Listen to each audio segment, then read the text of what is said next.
Hello. I know this is usually isn't a time slot for our Wednesday show, and this will not be a red zone episode, although I may chide our guest on my Broncos giving a heartbreaking defeat to his world champion Eagles.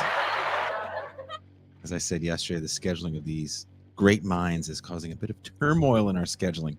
But at TIR, we listen to you. Well, sometimes we listen, but you watched the interactivity. You want the interactivity, and we do what we can to bring it to you live. And we will be back tomorrow, also at a different time, to speak with union organizer Eric Blank about the folly of ultra-leftism and the failure of the unions and the Dems to hold strong on the longest government shutdown in history. Checked the YouTube listing to see what time the show goes live near you. I do want to thank all of you for taking the time to check this out. If you haven't done so already, please hit like and subscribe. It is a very passive gesture that goes a long way in promoting the channel. Also, TIR is a listener supported, and if you enjoy shows like this and would like to make sure TIR can stay on the air, well, there's a couple of ways. You can be a paid YouTube subscriber or patron by becoming a subscriber or patron. You can join us for our movie nights like we had last night, where we watched the 1986 classic film that takes place in Dustin's home state of Pennsylvania at close range. And you get access to the champagne rooms as well. Also, if you're listening to the show later on Apple Podcasts, if you want to access the champagne room, just become a paid subscriber and you'll have access to champagne rooms past and present as well. Now, on to the show, what you guys came here for, to discuss between moral panic and political suicide. When Donald Trump first ran for president, his campaign was steeped in xenophobia built on images of migrant caravans filled with drug dealers and murderers. The rhetoric was cruel but effective. It mobilized fear, reshaped the GOP's populist base, and framed immigration as an existential threat to real America. In office, his policies, family separations, child detentions, ICE militarization, became both a moral outrage and political ammunition for Democrats to brand themselves as the resistance to creeping neo-fascism. But 8 years later, the politics of immigration have taken a strange turn. Even after his first term, Trump expanded his support among Latino voters, not in spite of his immigration rhetoric, but because of his tough talk about deporting bad people. When he returned to office in 2025, that rhetoric became reality. The ICE raids in blue cities, Gestapo-like in execution, have proven politically volatile. They were meant to show control, but instead they've created deep fractures within his own base. Many Latino voters who once backed him are now recoiling at the televised brutality of the raids. Still, the larger question remains: what does this moment reveal about the failure of both parties to connect with the working class on the issue of immigration? When Democrats and sections of the left respond with moral outrage alone, they often overlook how immigration is experienced materially by working people facing stagnant wages, housing insecurity, and crumbling public resources. As our guest Dustin GUASTELLA writes in his latest piece for Damage Magazine, called Between Moral and Political Suicide, quote, as the center-left embraced globalism, they also traded their blue-collar social bases for the Brahmin voters who dominate these parties today. The class composition of the current parties of the left has blinded them to the nature of the problem and the ways in which slogans of global openness are received by blue-collar workers. By virtue of their white-collar work life, most progressives are not adversely affected by immigration. In fact, in many ways, thanks to cheaper services and more diverse consumer choices, they actually benefit.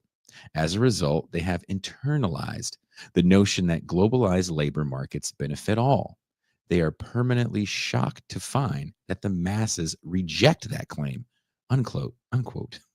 While we can all agree that ICE raids and the terrorizing of immigrant communities are moral abominations, we have to move beyond moralizing globalization under the banner of internationalism. What would a working class politics of migration look like? One rooted in solidarity, not slogans. Please welcome returning guest Dustin Costella, Director of Operations for Teamsters Local 623 in Philadelphia and board member of the Center for Working Class Politics.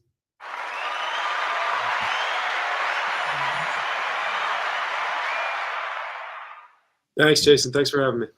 Thank you for taking the time to talk to me. It's always a pleasure to have you on. It's always hard to get you on because you're a serious person that isn't busy doing the podcast rounds.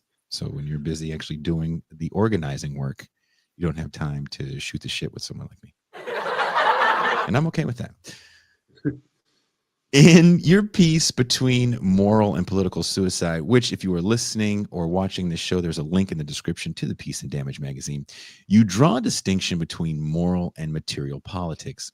Can you explain what you mean by that distinction in the context of immigration, please? Yeah, so the impetus for this piece was obviously the second Trump election. But more than that, Perry Anderson, the left-wing historian, British left-wing historian, wrote an interesting sort of panorama of what's going on in the left and what's going on with the populist right. And what he gets at in that is that basically the singular issue that unites all the populists on the right is immigration. In country after country after country, immigration is the thing that all of these right-wing populists are kind of riding the crest into power on the back of, right?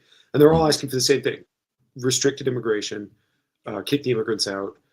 And you have to wonder, if this is the case, you can't just chalk this up to, well, all of the people in the world have just been, brainwashed by the exact same hate virus, right?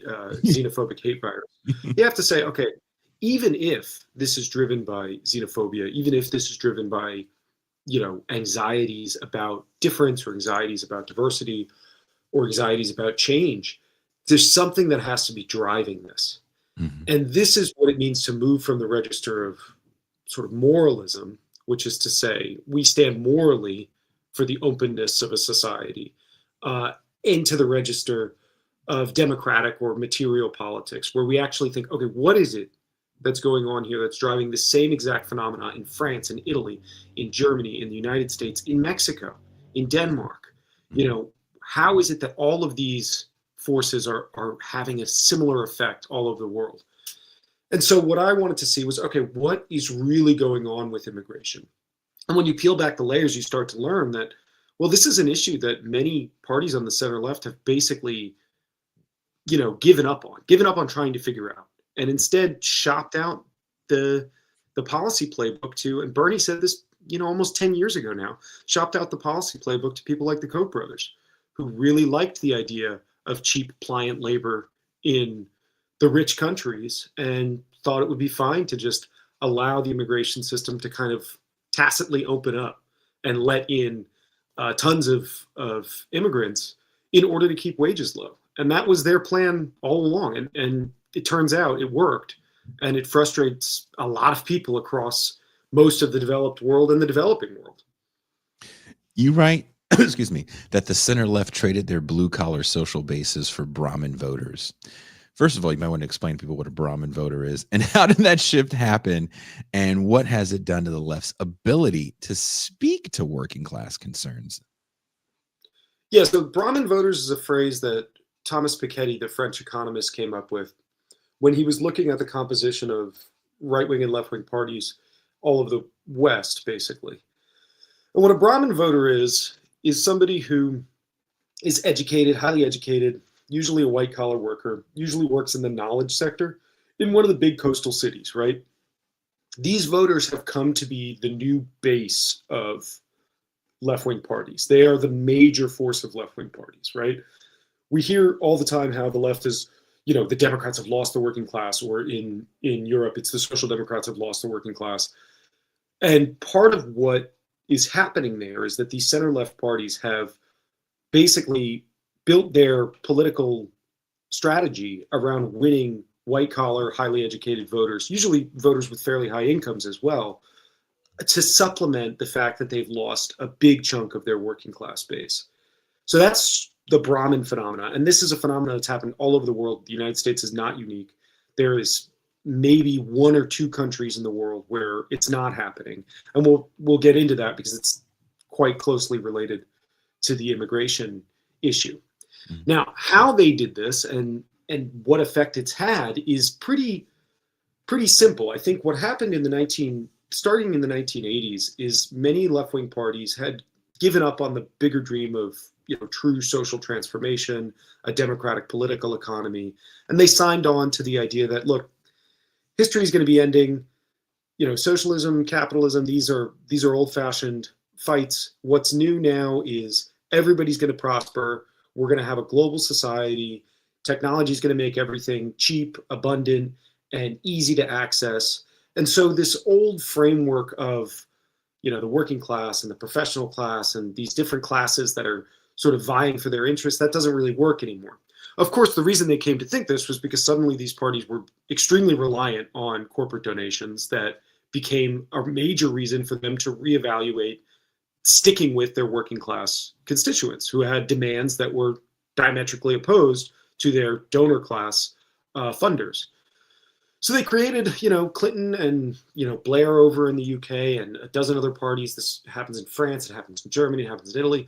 They all come up with this idea that, look, what we can do is win the upscale, educated liberal voters because they don't like the religious kind of reactionary right. They're not interested in the traditionalism or the cultural conservatism, but they're also not really, they don't have working class interests, so we have to appeal to them some way. And all of the parties started transforming themselves in this way. In France, at one point, the Socialist Party went so far to distance itself from its root that one of the presidential candidates I think it was in the late 90s or early 2000s, refused to use the word worker at all in any of his speeches. So this was a conscious strategy. It wasn't something that just accidentally happened one night and they woke up and said, oh my God, where did all the workers go? But as that happened, what the result of this was, famously in the United States, Chuck Schumer says, for every blue collar worker we lose in Western Pennsylvania, we'll pick up 2 suburban Republicans in the suburbs of Philadelphia, right? That was the plan. But what ends up happening is not only do you lose the blue collar workers in Western Pennsylvania, but by virtue of sort of holding yourself into this professional class milieu, you also lose a broader layer of voters in general. So now these parties can't even really cobble together a real majority. And that's why we see over and over again, parties like the Democrats are in perpetual crisis. They don't know how to appeal to voters. They're constantly talking to each other about what is it that voters want. They don't know because they haven't been talking to ordinary people for so long that they've lost connection with that. And this is true too, not just of the center left and the elites in the parties, but also of the activist left, of the far left and the progressive left, many of whom come out of university educated backgrounds, have white collar jobs. And so even on the sort of progressive edge, issues especially like immigration, are just not understood at the class level the way that they are among blue collar workers. And so you constantly see this strange dynamic develop where even people who are on the left who say, no, I support workers' rights, I support, expanding the welfare state, I support pro-union legislation, I support a job guarantee, I support Medicare for all, I support all these things. Then when it hits the immigration question, suddenly it's like, well, of course I'm not a bigot. I think we should have openness. I think we should have, I'm not for open borders maybe, but I'm for broadly liberal asylum and immigration laws. I think it's basically good for the economy to have more immigration in. I think it's basically good for the economy to embrace as many immigrants as we can. And then you talk to working class people and the attitude is very, very different. Very different. Yeah, and that's where I think the sort of class chasm has developed. Is this where the Bernie Sanders comment comes into play that a lot of people were upset about recently? And by a lot of people, I mean the internet. I don't, I live in Mexico, so I haven't talked to many Americans about how they feel about borders. But Bernie Sanders made a statement about the Biden administration being really bad on borders. But during Biden's time in office, there was a flood of people to the border in a way that we didn't really see during Trump. But that being said, that comment about borders, I think to your point, plays to people's over moralizing of the immigration issue, where you can't even get people to talk about H-1B visas in shows like this. It's just simply, like you said, I'm not a bigot. So what do you think people missed in what Bernie Sanders was saying about borders?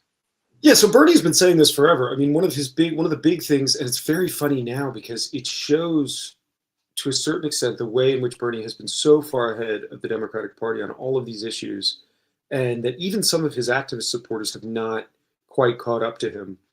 Back in 2016, Bernie gave an interview with Ezra Klein, where Ezra was basically